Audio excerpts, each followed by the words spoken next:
que les chiffres sont en train de monter en flèche et c'est préoccupant. Et nous avons toujours alerté et nous n'avons cessé de le faire. Voilà pourquoi nous avons dit que chaque leader politique doit effectivement s'armer de masques, de savon et du matériel permettant de faire la prévention pour que les rassemblements, les meetings, n'est-ce pas, puissent vraiment avoir le maximum de sécurité possible pour éviter la propagation rapide. Voilà pourquoi nous les interpellons pour qu'ils puissent effectivement, lors des rassemblements, que les préfets puissent les enjoindre de véritablement trouver comme ils trouvent des t-shirts, ils donnent des per diem pour les gens qui se déplacent, qu'ils puissent trouver assez de masques et assez de gel pour effectivement donc participer au Sahel 7 qui pourrait effectivement donc nous éviter au lendemain du 23 janvier d'avoir une flambée qui pourrait engendrer un drame social.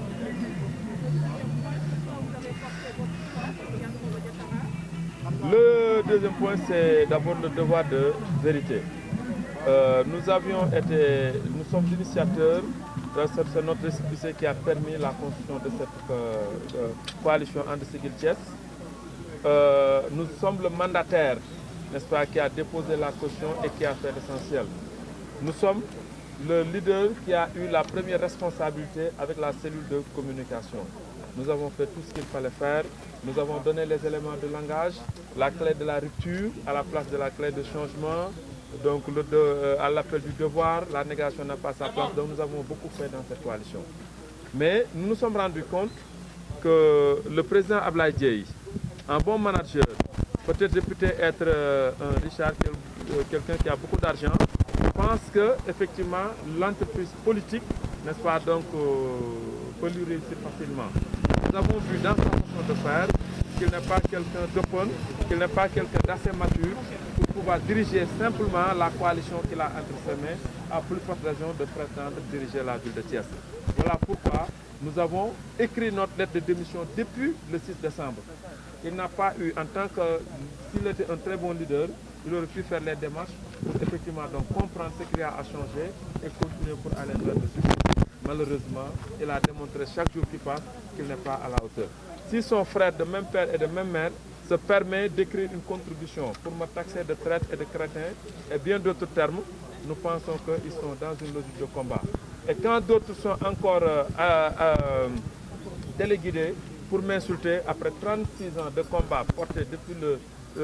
l'école primaire jusqu'à l'université, jusqu'à ce jour, nous pensons qu'ils ne connaissent pas. Voilà pourquoi nous nous sommes fait le devoir. Et aujourd'hui, vous vous êtes rendu compte, on n'a pas écrit, on a parlé directement. Et vous l'avez vu, on n'a pas tâtonné, on n'a pas bégayé comme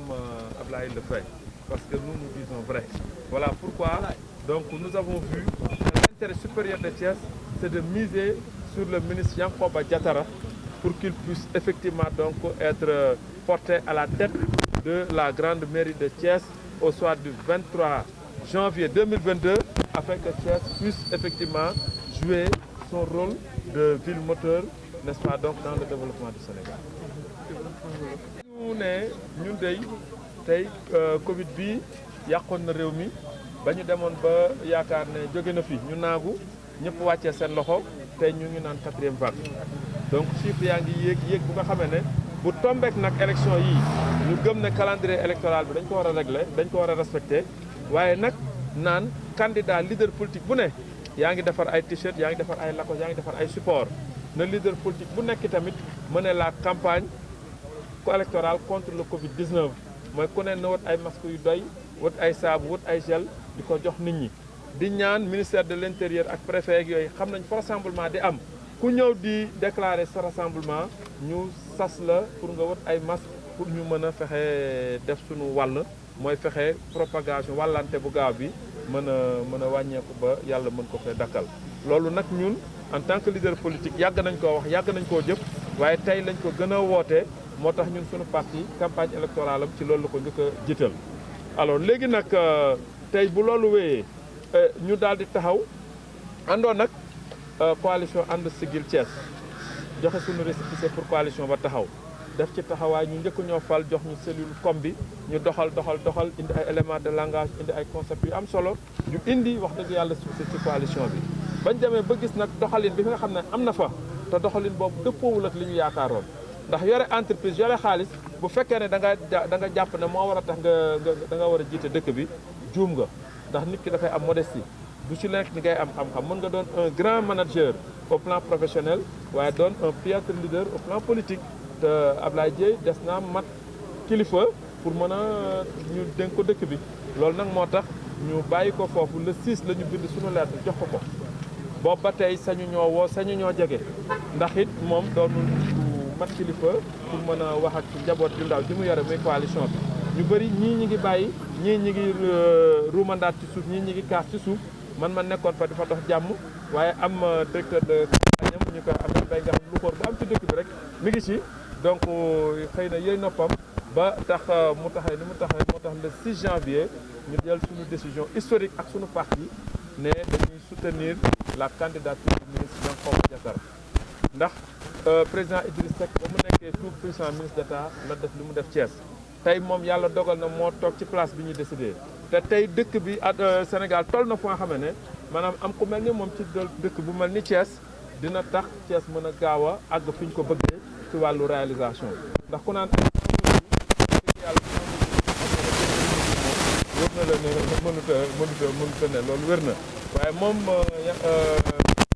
Yankhoba engagement rek la jël li engagement nag mën nañ ko réaliser ci mandat bi nga xam ne naa ne ak it na poste ministre bi dina dimbali jeune Thiès yi ñu mën a am accès ci internet beeg wifi beeg yeneen ak yeneen ak yeneen kon loolu moo tax ñu dogu ne fi mu toll ni bis ni ki keroog le 6 ñi ngi ci benn ko yaakaar képp ku ñu yaakaaroon doon gis suñu tur fële nekkatuñu fa ñi ngi fii te dinañu def àla accu bu nga xamee ne ku ne dina xam ne ndam li au soir du 23 yàlla dina ko dénk le ministre Yankhoba Diattara pour mu gën a dëgër